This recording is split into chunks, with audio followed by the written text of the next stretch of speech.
नबाल का मतलब है शरीर, यानी कि हमारा पुराना इंसान। और अभी जेल जंगजू मसीह और जंगजू कलीसिया की अलामत है। मसीही जिंदगी में हम दो पहलू रखते हैं, एक बातनी पहलू और दूसरा ज़ाहरी पहलू। बातनी पहलू शोलियत को जाहिर करता है और ज़ाहरी पहलू अभी जेल को जाहिर करता है।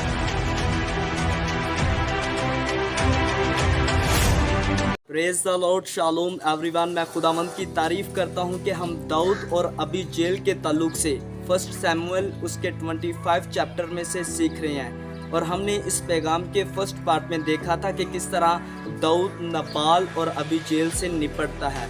और इसके बाद हमने देखा कि अभी जेल की अक्लमंदी और समझदारी ने दाऊद के गुस्से को ठंडा कर दिया और उसे खून रेजी में दाखिल होने और अपना इंतकाम खुद से लेने से बाज रखा।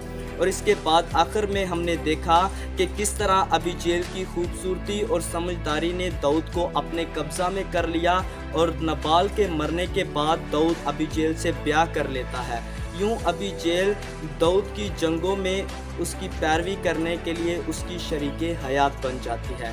तो अभी इस पैगाम के सेकंड पार्ट में इस वाक़या में मौजूद ज़िंदगी बख्श मुकाशफात में आपके साथ बांटना चाहता हूँ। बाइबल मुक़द्दस के कई हवाला जात में दाऊद जो है वो मसीह की तस्वीर कशी करता है। और इसी तरह पुराने अहदनामा में तकरीबन 7 ऐसी औरतें हैं जो कलीसिया की खूबियाँ रखती हैं और कलीसिया की निशानदही करती हैं। और इसी तरह इन औरतों की फहरिस्त में अभी जेल भी शामिल है।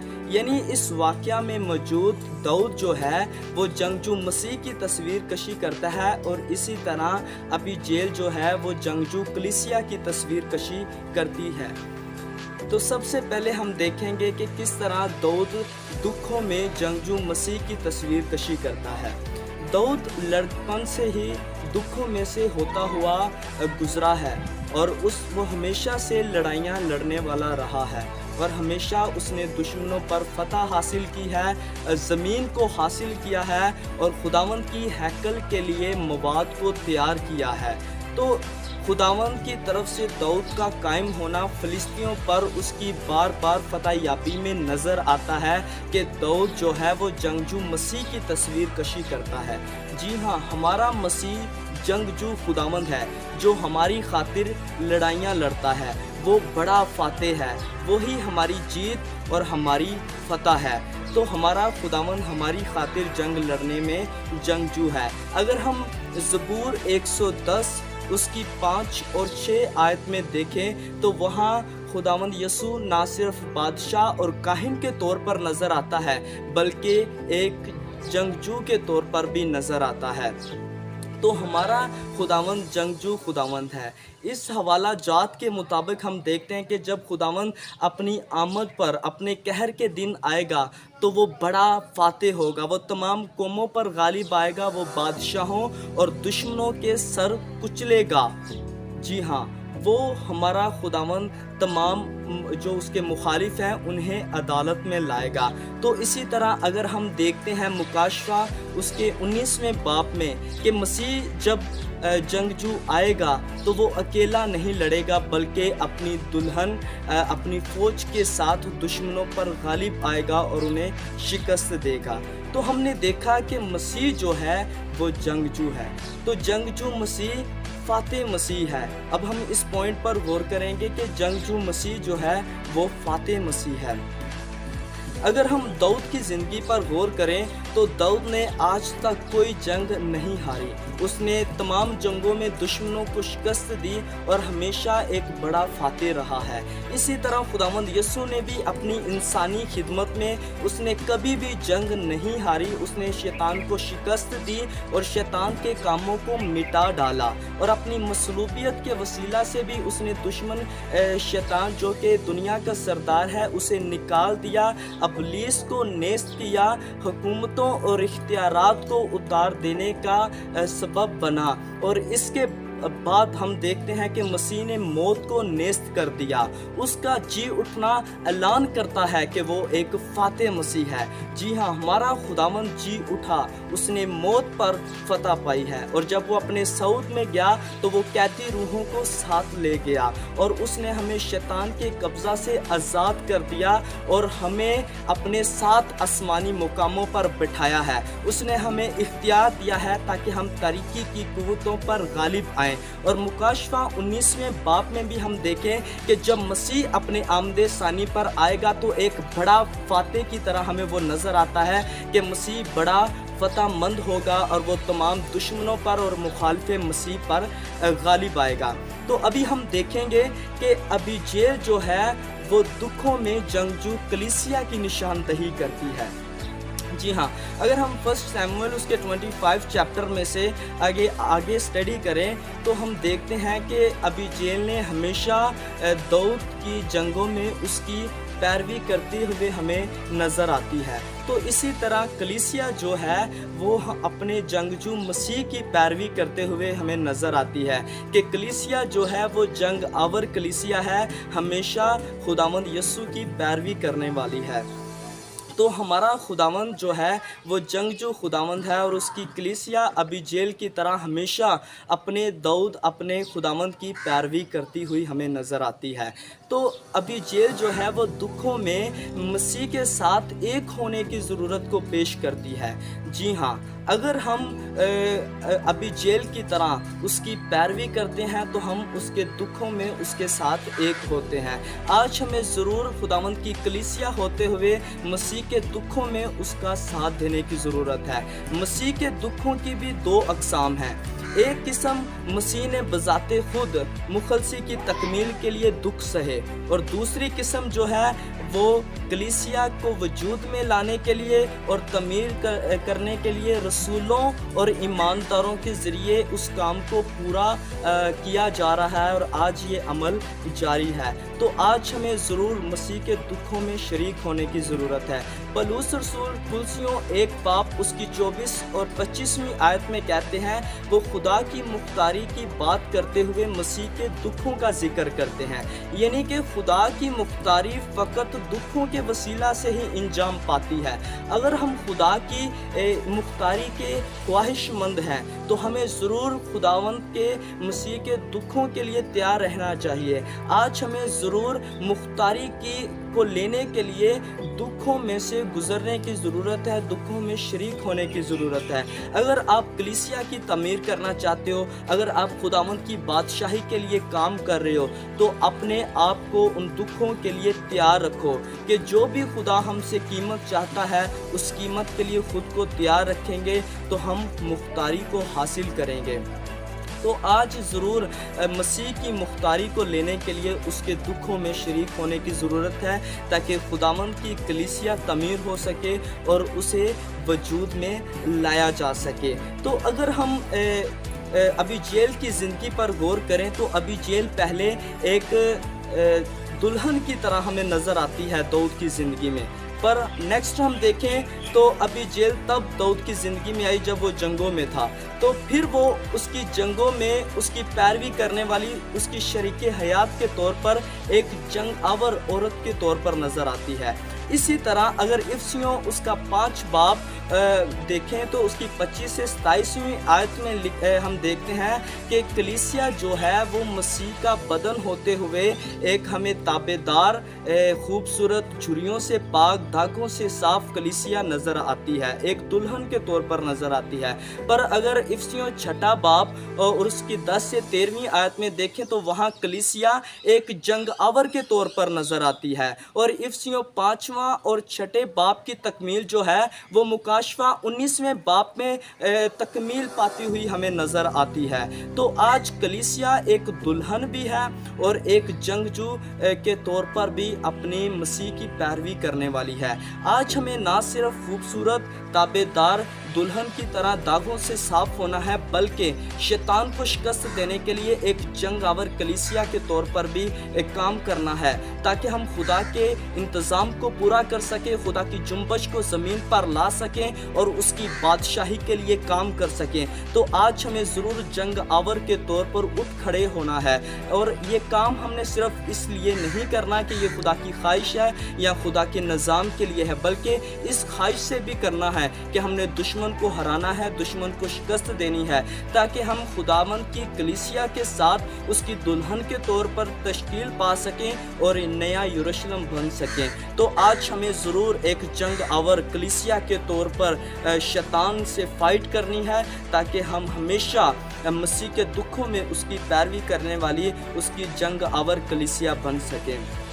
तो नेक्स्ट पॉइंट जिस पर मैं बात करूंगा वो ये है कि अबी जेल जो है वो एक ईमानदार की भी तस्वीर कशी करती है, जो इब्रानियों 13:13 में जिक्र है कि जो उसकी जिल्लत को लिए हुए खैमागाह से बाहर यसु के पास जाता है।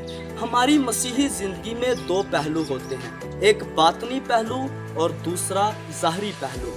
बातनी तौर का तजर्बा जो है वो शोलमियत के ज़रिए ज़ाहिर किया गया है, और ज़ाहरी तौर का तजर्बा जो है वो अबी जेल के ज़रिए ज़ाहिर किया गया है। यानी कि जब हम बातनी तौर पर खुदावंद को पाक तरीन मुकाम में छूते हैं, उसके साथ एक होते हैं, उसकी रफ़ाकत को महसूस करते हैं, उसके प्यार से छुए जाते हैं, तो हम शोलमियत की तरह होते हैं। शोलमियत जो गज़लुल गज़लात में सुलेमान बादशाह के साथ है, वो बादशाह की बेक्यास दौलत से शादमान हो रही है, उसकी मोहब्बत से शादमान हो रही है, वो हाथी दांत वाले महलों में रहती है। तो जब हम खुदावंद के साथ पाक तरीन मुकाम में होते हैं तो हम शोलमियत का तजर्बा रखते हैं, पर जब हम मैदानों में बियाबानों में निकलते हैं, जब हम उस खैमागाह से बाहर लोगों के बीच जाते हैं, खुदावंद की गवाही देते हैं, उसकी खुशखबरी बांटते हैं और खुदावंद के काम करते हैं, तो हम उसकी ज़िल्लत उठाते हैं, तो तब हम एक अबी जेल की तरह तजर्बा रखते हैं। यानी कि जब हम पाक तरीन मुकाम में खुदावंद को छूते हैं, जब दुआ और रोज़ा करते हैं, तो हम शोलमियत की तरह मानिद होते हैं। तो जब हम लोगों के बीच मुनादी करते हैं या खुदावंद का काम करते हैं, तो हम एक अबी जेल की मानिद होते हैं। तो आज हमें ज़रूर ये दोनों तजर्बे रखने की ज़रूरत है। एक ईमानदार के पास ये दोनों तजर्बे होते हैं, बातनी तजर्बा भी और ज़ाहरी तजर्बा भी। अगर हम खुदावंद के साथ रफ़ाकत में रहते हैं तो वो हमें तक़वियत देता है, ताकि हम ज़ाहरी तौर पर अबी जेल का भी तजर्बा रख सकें। जी हाँ, हमारा खुदावंद वो खुद पहले सलीब के रास्ते से गुज़रा, फिर वो जी उठा और आज जलाल पाया मसीह रूहुल कुदस के वसीला से हमारे अंदर रहता है, और वो हमें तक़वियत दे रहा है, हमें तैयार कर रहा है उस सलीब के रास्ते पर चलने के लिए। तो अगर हम पाक तरीन मुकाम में उसके साथ एक ज़ाती और कुर्बती रिश्ता रखते हैं, शोलमियत की मानिद तजर्बा रखते हैं, तो वो हमें अबी जेल की मानिद तैयार करेगा, ताकि उसकी गवाही लोगों के बीच में जाकर दे। जब हम शोलमियत की मानिद महल के अंदर रहेंगे, उसकी बेक्यास दौलत से शादमान हो पाएंगे, तब हम अबी जेल की मानिद उस सफ़र में होंगे, बियाबान में जंगों में दाऊद की पैरवी करने वाली अबी जेल होंगे। फिर हम बियाबानों में निकलेंगे, पाक तरीन मुकाम से बाहर लोगों के बीच, खैमागाह से बाहर लोगों के बीच हम एक मसीह का तजर्बा करेंगे, हम उस खुदावंद की मुनादी करेंगे और अबी जेल का तजर्बा रखेंगे। इसलिए जब हम पाक तरीन मुकाम में होते हैं, हम शोलमियत की मानिद होते हैं। जब बियाबान में होते हैं खुदावंद की गवाही देने के लिए, तो हम ज़ाहरी तजर्बा रखते हैं, जो कि अबी जेल का तजर्बा है। तो आज हमें ज़रूर ये दोनों तजर्बों को हासिल करने की ज़रूरत है। अगर आप अबी जेल की तरह एक जंगावर कलीसिया बनना चाहते हो, तो आपको ज़रूर पहले शोलमियत की तरह उसके बातनी एहसास को हासिल करना है। जो लोग पहले बातनी कुर्बत में जाते हैं, पाक तरीन मुकाम में रहते हैं, वही ज़ाहरी तजर्बा रख पाएंगे, वही अबी जेल की तरह बियाबान में सफ़र करेंगे, वहीं खुदावंद के साथ एक जंग आवर कलीसिया बनेंगे। तो आज हमें ज़रूर ये दोनों तजर्बे अपनी जीवन में रखने की ज़रूरत है। तो आज मेरी खुदावंद की हुज़ूर दुर्ख्वास्त है कि खुदावंद इस कलाम के वसीला से आपको बातनी तजर्बा भी दे और ज़ाहरी तजर्बा भी दे। आपके जीवन में अबीजेल का भी तजर्बा हो और शोलमियत का भी तजर्बा हो, ताकि एक तरफ आप उसकी बेक्यास दौलत से शादमान हो सकें और दूसरा उसके लिए निकलें और उस खुदावंद की गवाही के लिए उठ खड़े हों। जब हम बातनी तौर पर तजर्बा करते हैं तो हम उसकी बेक्यास दौलत से शादमान होते हैं, उसकी प्यार से शादमान होते हैं। तो जब हम बाहर लोगों के बीच जाते हैं तो हम उस पस्त यीशु की जो कमज़ोर और दुखों में था, हम उसकी पैरवी करते हैं और दुख और मुसीबतें उठाते हैं। बिल्कुल उसी तरह मैं एक औरत के बारे में पढ़ रहा था। वो खुदावंद की गवाही जब देती है तो उसे गिरफ्तार कर लिया जाता है और उसे फांसी के लिए लेकर जा रहे थे मार मार कर, पर वो लड़की हंस रही थी, खुशी मना रही थी, उसके चेहरे पर उदासी नहीं थी बल्कि शादमानी थी और वो उन दुखों और मुसीबतों में भी खुदावंद की गवाही दे रही थी। और उसे ये मालूम था कि मुझे फांसी के लिए ले जाया जा रहा है, पर ज़ाहरी तौर पर वो एक अबीजेल का तजर्बा रखती थी और बातनी तौर पर शोलमियत की तरह शादमान थी। तो आज हमें भी ये दो पहलू रखने की ज़रूरत है। गुज़श्ता 20 सदियों से हज़ारों ऐसी कीमती जानें हैं जिन्होंने अपने आप को खुदावंद के लिए मखसूस किया। वो ईमानदार अपने अंदर अबीजेल का और शोलमियत दोनों का तजर्बा रखते हैं। इसलिए खुदावंद आपको शोलमियत और अबीजेल का तजर्बा दे ताकि आप खुदावंद की हुजूरी में बढ़ सको और परमेश्वर में कायम रह सको। और आखिर पर मैं आपके साथ एक बात करना चाहूँगा कि अबीजेल की ज़िंदगी में दाऊद तब आया जब नबाल मर गया। नबाल का मतलब है शरीर। नबाल हमारे पुराने इंसान को जाहिर करता है। हमारा पुराना इंसान किस कदर हकीर है, किस कदर ये बुरा है, जो मसीह को तर्क करता है, मसीह को रद्द करता है और मसीह की तहकीर करता है। जिस तरह नबाल ने अपनी बदहाली में दाऊद को रद्द किया, दाऊद की तहकीर की, उसे बुरा भला कहा, उसी तरह हमारा पुराना इंसान मसीह को एक्सेप्ट नहीं करना चाहता। पर खुदावंद की तारीफ हो, जब हमने खुदावंद को कबूल किया तो दूसरा कुरिन्थियों 5:17 के मुताबिक खुदावंद ने हमें नया मखलूक बनाया। जो कोई मसीह में है वो नया मखलूक है। पुरानी चीज़ें जाती रहीं, देखो सब कुछ नया हो गया। खुदावंद की तारीफ हो, जब से हमने खुदावंद को कबूल किया हमारे अंदर पुरानी इंसानियत, पुरानी फितरत ख़त्म हो चुकी है। अब हम मसीह में एक नई मखलूक हैं। अगर आज आपने खुदावंद को कबूल नहीं किया, अगर आपके जीवन में अभी भी नबाल बाकी है, आपकी पुरानी फितरत, पुराना इंसान अभी भी आपके अंदर है, तो खुदावंद को कबूल करें ताकि हमारी ज़िंदगी में वो हकीकी दाऊद आ सके, ताकि हम अबीजेल की तरह उसकी एक जंगावर कलीसिया बन सकें, उसके लिए उठ खड़े हों और खुदावंद के जलाल के लिए तैयार हो सकें, ताकि उसकी कलीसिया के तौर पर नए यरूशलेम में तश्कील पा सकें। तो आज हमें ज़रूर खुदावंद ये बरकत और कुव्वत दे ताकि हम मसीह को पूरे तौर पर कबूल कर सकें और उसका तजर्बा अपने जीवन में रख सकें। मेरा विश्वास है कि इन रूहानी मुकाशफात के वसीला से आपने खुदावंद से बरकत हासिल की है। ये कलाम आपके जीवन में 100 गुना फल लेकर आए। इस पैगाम को सुनने के लिए बहुत बहुत शुक्रिया। इस चैनल को सब्सक्राइब करने के लिए और खुदावंद के कलाम को दूसरों तक पहुँचाने के लिए खुदावंद आपको बरकत दे। मिलेंगे नेक्स्ट मैसेज में। अपना ख्याल रखिएगा। God bless you.